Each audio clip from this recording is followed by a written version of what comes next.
అందరికీ జై శ్రీరామ్. తెలుగు మీడియం పెట్టారు, మా జీవితాలు బాగుపడతాయి. ఎంఏలు, ఎంకేలు, బిఏలు, బీటెక్లు అన్నీ చదివినాం, మాకు ఉద్యోగాలు వస్తాయి అని రాజ్యాంగంలో అంబేద్కర్ గారు తనామద రాజుకు అలాగే అడుక్కునేవాడికి ఇద్దరికీ సమాన హక్కు కల్పించినటువంటి ఏకైక విద్య చదువు. అలాంటి విద్యను ఈరోజు తక్కెట్లో తూకం పెట్టి అమ్ముకుంటున్నారంటూ యూనివర్సిటీ సినిమా చిన్న ట్రైలర్ చూసిన తర్వాత ఇప్పటి వరకు పాన్ ఇండియా సినిమాలకు కూడా నేను ఎప్పుడు మాట్లాడదామని నాకు అనిపించలేదు. కానీ ఈ సినిమాలో ఉన్నటువంటి ఒక్కొక్క విషయం మాట్లాడితే గంట తరబడి చర్చించినా మనకు సమయం సరిపోదు. 6 నిమిషాల వీడియోలోనే మన జీవిత అర్థం మొత్తం ఉంది.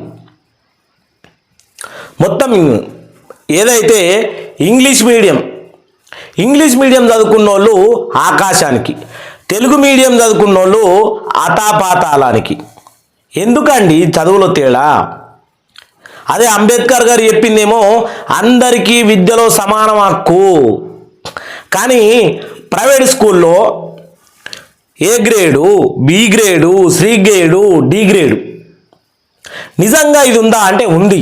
ఎస్, ఖచ్చితంగా ఈ రోజును ఏదైతే మనకు ఇక్కడ మనకు యూకేజీ నుంచి స్టార్ట్ అయితే డబ్బులు, బుక్కులకు, డ్రెస్సుకు, స్కూల్ ఫీజు, బస్సుకు, దానికి దీనికి ఈ నుంచి ఉద్యోగం వచ్చేసరికి రైతు పంట నమ్ముకుంటూ తన కన్న కొడుకును చదివిస్తూ ఉంటే ఏదన్నా ప్రయోజకుడై మమ్మల్ని నడుపుతాడేమని లాస్ట్కు ఏమైనా భూమి ఉంటే తాకట్టు పెట్టి అమ్ముకొని ఉంటే కూడా సీట్లు రావు. తెలుగు మీడియంలో చదువుకోవాలని చెప్పేటి మాటలు అయినా అమ్ముకొని పెట్టినా కానీ సీట్లు రావు. ఇది మనకు డి గ్రేడ్ అన్నట్టు. సినిమాల్లో మాట్లాడే మాటలు కాదు, నిజంగా డి గ్రేడ్ అంటే మొత్తం కటిక పేదరికంలో ఉన్నటువంటి వాళ్ళు, గుంట భూమి లేనటువంటి వాళ్ళు చదువుకోవాలంటే చిన్నప్పటి నుంచి కూలీనాలి చేసి లాస్ట్కు ఏదన్నా పెద్ద కాలేజీలో సీటు, అంటే ఆ కాలేజీలో చదువుకుంటేనే ఉద్యోగం వస్తుంది అనిపించినప్పుడు ఆ కాలేజీలో సీటు కావాలంటే లక్షలు కావాలి. ఏమీ లేని వాళ్ళు ఏమని పెడతారంటే వాళ్ళ కిడ్నీలు. ఒక్కొక్కళ్ళు కొన్ని ఏదైతే మనకు మన హిమాచల్ ప్రదేశ్లో హార్ట్ను, గుండెను కొడుకు కోసం ప్రాణత్యాగం చేసి కొడుకు చదువు కోసం తన గుండెను 20 లక్షలకు అమ్మేసిన తండ్రి. ఇది డి గ్రేడ్. ఇక సి గ్రేడ్ వచ్చేసరికి మధ్యతరగతి కుటుంబం. వాళ్ళకు జీవనోపాధి, అర్ధ బిగేడు భూమి ఉంటుంది, ఇటు అటు ఇంత అంతా చేసుకుంటూ ఉంటారు. వీళ్ళకు కూడా వాళ్ళ కొడుకులకో కూతుళ్ళకో ఉద్యోగాలు కావాలంటే ఉన్న ఆస్తులు అమ్ముకోవాలి. ఒక సీటు కావాలంటే లాస్ట్కు ఉద్యోగ సమయంలో అది కూడా వస్తుందా రాదా తెలియదు. ఆస్తులు అమ్ముడు పోయినాక కూడా అమ్మ సారీ మీ వాళ్ళకు వస్తుందా అనుకున్నా కానీ మీ అబ్బాయికి రాలేదు. ఎంతోమంది, ఎన్నో కుటుంబాలు గంగలో కలిసిపోయినాయి. లాస్ట్కి వచ్చేసరికి బి గ్రేడ్ ఉంటుంది. బి గ్రేడ్లో ఐఏఎస్లు, ఐపీఎస్లు, రెవెన్యూ డిపార్ట్మెంటు, ఇంకా చూసుకుంటే గవర్నమెంట్ ఎంప్లాయీస్, రాజకీయ నాయకులు, వీళ్ళ కొడుకులు కూతుళ్ళు వీళ్ళు ఉంటారు. ఇంగ్లీష్ మీడియంలో చదువుతారు కాబట్టి వీళ్ళకు ప్రతి ఒక్క క్వశ్చను డీటెయిల్గా చెప్తారు, కావాల్సిన డబ్బులు కూడా కడతారు కాబట్టి వీళ్ళకు ఆటోమేటిక్గా జాబులు ఖచ్చితంగా వస్తాయి. మరి తెలుగు మీడియంలో చదువుకున్నటువంటి ఈ సి గ్రేడు, బి గ్రేడ్ ఉన్నటువంటి వాళ్లకు ఎంత చదివినా ఉద్యోగాలు రావు. ఇక ఏ గ్రేడ్ ఉంటుంది. ఏ గ్రేడ్ అంటే కోటీశ్వరులు, మొత్తానికే లగ్జరీ, మన అమ్మ అనేటువంటి వాళ్ళు లక్షలు, ఏ బీరువాలో పెట్టిన పైసలు, ఏ బ్యాంకులో పెట్టిన పైసలు తిరిగితే కార్లు, చేతి కింద పనులు, వీళ్ళు ఏ గ్రేడ్ కింద వస్తారు.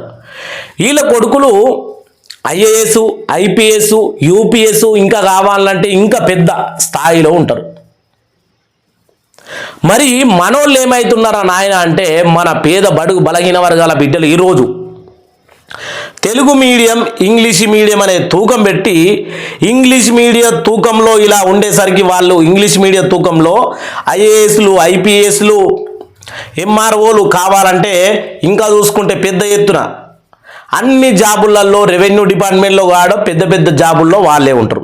ఇక మనోళ్ళు కానిస్టేబుల్, సాధారణ పోస్ట్మెన్లు, ఎందుకంటే మనము ఈ తెలుగు మీడియం కాబట్టి ఇందులో కూడా అందరికి అత్తున్నాయి అంటే అత్తలేవు.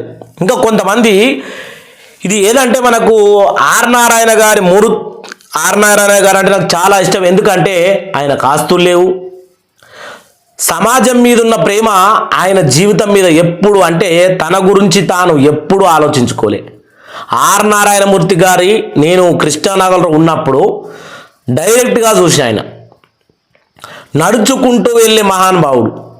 ఆయన పేరు మీద సరిగ్గా బట్టలు లేకున్నా కానీ సింపుల్ సిటీగా బతికే మనిషి. ఖచ్చితంగా ఈ సినిమా యూనివర్సిటీ సినిమాను అందరం థియేటర్లో చూసి సక్సెస్ చేద్దాం. ఎందుకంటే ఆస్తులు లేవు, భార్య పిల్లలు లేరు, ఎలాంటి ఆశలు లేవు. సమాజం కోసం ఎప్పుడు సినిమాలు తీసిన సమాజం కోసం ఆయన జేబులో 100 రూపాయలు ఉంటే గుడికాడు ఉన్నోళ్ళకో రోడ్డు మీద ఉన్నోళ్ళకో దానం చేస్తాడు. కానీ ఈ 100 రూపాయలు ఉంటే నాకు లాభపడుతుందని ఎప్పుడు స్వార్థంగా ఆలోచించిన మనిషి ఆర్ నారాయణమూర్తి. అందుకే ఆయన గురించి ఈరోజు మాట్లాడడం జరిగింది. ఆ సినిమాలో ఉన్న సారాంశం భారతదేశంలో జరుగుతున్నటువంటి మూలాలు కరెక్ట్గా సింక్ అయినాయి కాబట్టి, ఎందుకంటే ఏదో ఆటుపోటు సినిమాలు జలసాల కోసం చూసే సినిమాల గురించి నేను పట్టించుకోను, మాట్లాడను కూడా. మనను ప్రశ్నించుకోవాలి. ఈ సినిమాలో చిన్న టైలర్లో కొడుకు సీటు కోసం చదువుకున్నది తెలుగు మీడియంలోనే కిడ్నీ అమ్మి 20 లక్షల రూపాయలు సీటు కడతాడు ఒక పెద్ద యూనివర్సిటీలో. కట్టిన తర్వాత ఆయనకు సీట్ రాదు. 20 లక్షలు కట్టిన తర్వాత రాలేదు అంటే ఇంకా పెద్దోళ్ళు వచ్చి 25 లక్షలకు అడిగిరు, అందుకని నీకు సీట్ రాలేదు అంటాడు. అప్పుడు ఆయన పరిస్థితి ఏం కావాలా? అలాంటి నీచము ఘోరాతి ఘోరమైన పరిస్థితుల్లో మనం ఉన్నాము అని ఆర్ నారాయణమూర్తి గారు ఇప్పుడు మనకు గుర్తు చేస్తూ ఉన్నారు. దీని కింద చాలామంది స్టూడెంట్లు కామెంట్ పెట్టారు. సినిమా గురించి సినిమా విడుదల కాలేదు కాబట్టి ఎలాంటి ఆడియో కానీ వీడియో కానీ లీక్ చేయదలుచుకోలేదు. దీని కింద ఒక విద్యార్థి నేను పొద్దుగాల చూసినప్పుడు చాలా బాధపడ, తెలంగాణ నుంచి టీజీ పిఎస్సి గ్రూప్లో కూడా తెలుగు మీడియం అభ్యర్థులకు జరిగేది ఇదే. గ్రూప్ 1లో ఇది తెలంగాణ నుంచి వచ్చిన కామెంటు.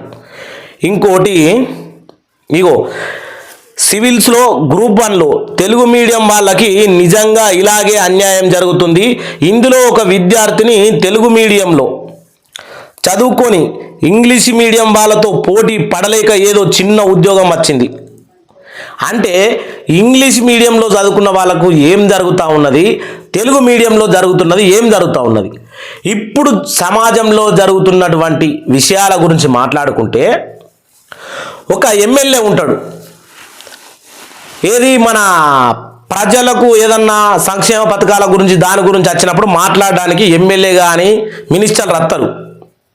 వచ్చి ఏం చెప్తారు, గవర్నమెంట్ స్కూళ్ళలో పిల్లలు పంపించాలి, గవర్నమెంట్ స్కూళ్ళు ఏంది తాగునీరు, మధ్యాహ్న భోజనము, అలాగే ఉండడానికి బాత్రూంలు శుభ్రంగా ఉంటున్నాయి, అన్నీ బాగా పెడుతున్నాము, మీరు గవర్నమెంటు ఏదైతే మనకు పాఠశాలలు ఉంటాయో మీ పిల్లలు పంపించాలని చెప్తారు.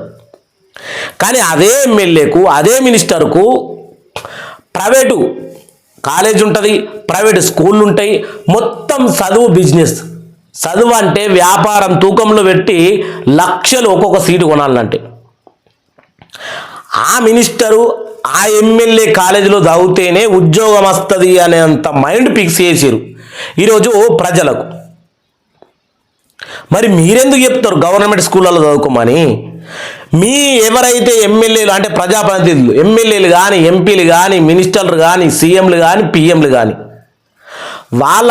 వాళ్ళకున్న కాలేజీలు కానీ, ప్రైవేట్ స్కూళ్ళు కానీ మొత్తం బంద్ చేసి అనాథాశ్రమాలకు ఇచ్చేసి, లేదంటే కిరాయిలకు ఎవరన్నా ఉద్యోగాలు చేసుకుంటే చిన్న చిన్న కుటుంబాలకు కిరాయిలకు ఇచ్చేసి గవర్నమెంట్ స్కూళ్ళకు మీ పిల్లలను కూడా పంపిస్తే అప్పుడు ఖచ్చితంగా గవర్నమెంట్ స్కూళ్ళ మీద చెడ్డ భక్తి, మీకు కూడా మా పిల్లలు పోతున్నారు కదా అని చెప్పేసి అంబేద్కర్ గారు ఏదైతే విద్య అనేది సమాజంలో ఉన్న ప్రతి ఒక్కరికి సమాన భావంతో ఉండాలని రాజ్యాంగంలో రాసిండు. కానీ ఈరోజు చీడ పురుగులు కొన్ని తూకంలో పెట్టి అమ్ముతూ ఉన్నాయి. దీన్ని ఏ రకంగా మాట్లాడతాం? తెలంగాణ కానీ ఆంధ్ర కానీ భారతదేశంలో ఉన్నటువంటి చాలా రాష్ట్రాల్లో ఇదే దుస్థితి. లక్షలు లక్షలు కోట్లు సంపాదించుకుంటూ మామూలు ప్రజల జీవితాలతో ఆడుకున్నటువంటి ఈ యొక్క చదువు వ్యాపారం అనేది బంద్ చేయకపోతే భారతదేశంలో విద్యార్థుల అఘాయిత్యాలు తప్పై ఒక పాట రాసిరయ్యా ఇలా. దాన్ని కూడా నేను వినిపించదలుచుకోలేదు. కానీ చదువుల తల్లి గురించి ఎందుకంటే నేను సినిమా మీద ఎంత అభిమానం ఉంది అంటే, నేను ఏ సినిమా కూడా ఫస్ట్ రోజు వెళ్ళి సినిమా చూడాలనుకోలే. కానీ ఈ యూనివర్సిటీ అనే సినిమా రిలీజ్ అయిన మొదటి రోజు మొదటి షోకు ఎన్ని డబ్బులైనా పోనీ అది ఆర్ నారాయణమూర్తికి బెనిఫిట్ అయితే అంటే ఖచ్చితంగా వెళ్ళి చూస్తా. ఎందుకంటే చదువుల తల్లిని, చదువుకున్న నిరుపేదను, నాకు ఉద్యోగం లేక ఆగమవుతున్న ఈ కొడుకు చదువుల తల్లి నిన్ను చివరిసారిగా చూడాలనుకుంటున్నావు అంటే ఆ పాటలో ఉన్న భావోద్వేగము, ఆ పాటలో ఉన్న అంతరార్థము, ఈరోజు ఉన్నటువంటి సమాజంలో జరుగుతున్నటువంటి ఈ చదువుల వ్యాపారము ఎంత ఘోరాతి హీనంగా ఉంది అంటే ఇక మీరు ఒక్కసారి ఆ ట్రైలర్ చూడుర్రి. నేను సినిమా రివ్యూ కోసం రాలేదు, అందులో ఉన్నటువంటి సామాజిక భావాలను తెలియపరచాలి. ప్రజలారా బాగా గుర్తుంచుకొని ప్రజల్లోకి వచ్చి మాట్లాడినప్పుడు ఆ ఎమ్మెల్యేలకు గవర్నమెంట్ స్కూళ్ళకు పంపించాలని చెప్పినప్పుడు వాళ్ళకు ప్రైవేట్గా స్కూళ్ళు ఎందుకు, కాలేజీలు ఎందుకు, వాళ్ళకు చదువుల మీద బిజినెస్ చేయాలా, వ్యాపారం చేయాలా ఎందుకు? గరీబోడు మొత్తం ఏమీ లేనోడు డి గ్రేడ్, మధ్యతరగతి కుటుంబము, రైతు బిడ్డలు అటువంటి వాళ్ళు మామూలు సి గ్రేడు. ఇక ఇంట్లో 4 గ్రేడ్లు, A grade, B grade, C grade, D grade. మన డి గ్రేడు, సి గ్రేడు వాళ్ళు పట్టించుకోరు. ఈ బి గ్రేడు, ఏ గ్రేడు వీళ్ళకే ఉద్యోగాలు. అంటే వాళ్ళ అయ్యలు ఐపీఎస్లు కావాలి, ఐఏఎస్లు కావాలి, సిఐలు కావాలి, అందరూ కావాలి, వాళ్ళే రాజ్యాన్ని ఏలాలి. మామూలు మధ్యతరగతి కుటుంబంలో పుట్టిన పాపానికి ఈ చదువుల తల్లిని కొనుక్కోలేని పరిస్థితి మనకు ఉన్నది. కాబట్టి మనము గవర్నమెంటు ఎంప్లాయీల చేతుల కింద అటెండర్లుగా బతకడము, పెద్దోళ్లకు కార్ డ్రైవర్లుగా జీవించడము, లేకపోతే ఇట్లా అవుతూ ఉన్నాయి. ఈ డూప్లికేట్ ఎవరైతే డూప్లికేట్ ఇంజనీర్లు, డూప్లికేట్ లాయర్లు, డూప్లికేట్ పోలీసులు, వ్యవస్థలు డబ్బుకు చదువు అమ్ముడు పోతున్నన్ని రోజులు డూప్లికేట్గా వస్తారు. ఒక మహానుభావుడు అన్నాడు, చిన్న సంతకంతో ఏమీ అర్హత లేని వాడిని పాస్ చేస్తే ఒక బిడ్జీ కూలిపోయి, ఆడు ఇంజనీర్ అయిన తర్వాత ఒక బిడ్జీ కూలిపోయి 100 మంది ప్రాణాలు కోల్పోతూ ఉన్నారు. ఏమీ తెలియని ఒక లాయర్ను సంతకం పెట్టి లాయర్గా పాస్ చేస్తే అమాయకుల జీవితాలు కారాగారంలో పడతా ఉన్నాయి. ఏమి తెలియని ఒక డాక్టర్ని ఎత్తే తెలిసి తెలియని నాటకాలతోటి ఈరోజు వైద్యము ఏ లక్షల్లో ఉందయ్యా? ఇదంతా మన సమాజంలో పేరుకుపోయినటువంటి చెత్త కుప్ప. దీన్ని రాబోయే రోజుల్లో మన అంబేద్కర్ గారు రాసినట్టు విద్య, వైద్యము, అలాగే ఉపాధి, ఇవి అందరికీ సమాన భావంగా ఉండాలని చెప్పినటువంటి మహానుభావుడు అంబేద్కర్ గారు. రాజ్యాంగాన్ని మార్చేసినటువంటి దుండగలు, దోపిడీ దొంగలకు అందరికీ భగవంతుడి శాపం ఎప్పటికీ ఉంటుంది. ఖచ్చితంగా ఈ ఒకటి యూనివర్సిటీ అనే సినిమా చాలా నన్ను కదిలించింది కాబట్టి ఈరోజు ఈ వీడియో చేయడం జరిగింది. ఈ వీడియో మీ మనస్ఫూర్తిగా చివరి వరకు చూసిన వాళ్ళు ప్రతి ఒక్కళ్ళు పేద బడుగు బలహీన వర్గాలకు నిజంగా ఉద్యోగాలు వస్తూ ఉన్నాయా? ఎంత చదువుకున్నప్పటికీ ఉద్యోగాలు వస్తూ ఉన్నాయా? ఆంధ్ర కానీ తెలంగాణ కానీ భారతదేశంలో ఎక్కడికి పోయినా కానీ కింద కామెంట్ చేయరి. ప్రతి ఒక్కరూ ఈ వీడియో గ్రూపులలో షేర్ చేయాలని కోరుకుంటూ జై శ్రీరామ్, జై శ్రీరామ్.